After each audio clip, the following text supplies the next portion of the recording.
अस्सलाम वालेकुम, कैसे हो दोस्तों। उम्मीद करता हूँ सब दोस्त खैर खैरियत से होंगे। आज का व्लॉग शुरू करने से पहले मेरे चैनल को सब्सक्राइब कर लें और बेल आइकन प्रेस कर लें। और आज आपको दिखाते हैं, देख सकते हैं तालाब।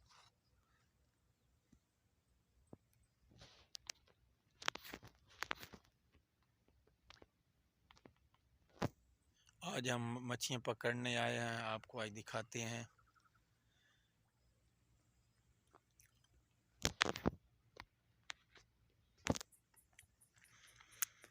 आप देख रहे हैं कैसा नज़ारा है, माशाल्लाह बहुत ही प्यारा नज़ारा।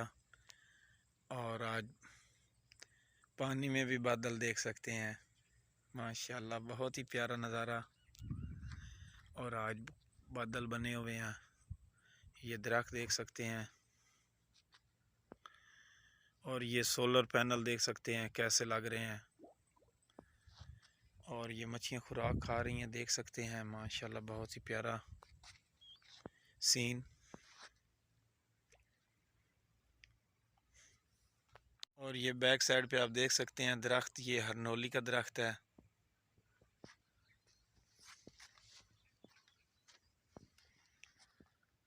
और उम्मीद करता हूँ कि मेरी वीडियो आपको अच्छी लगी होगी। अगर मेरी वीडियो अच्छी लगी है तो कमेंट, लाइक और सब्सक्राइब लाजमी करें।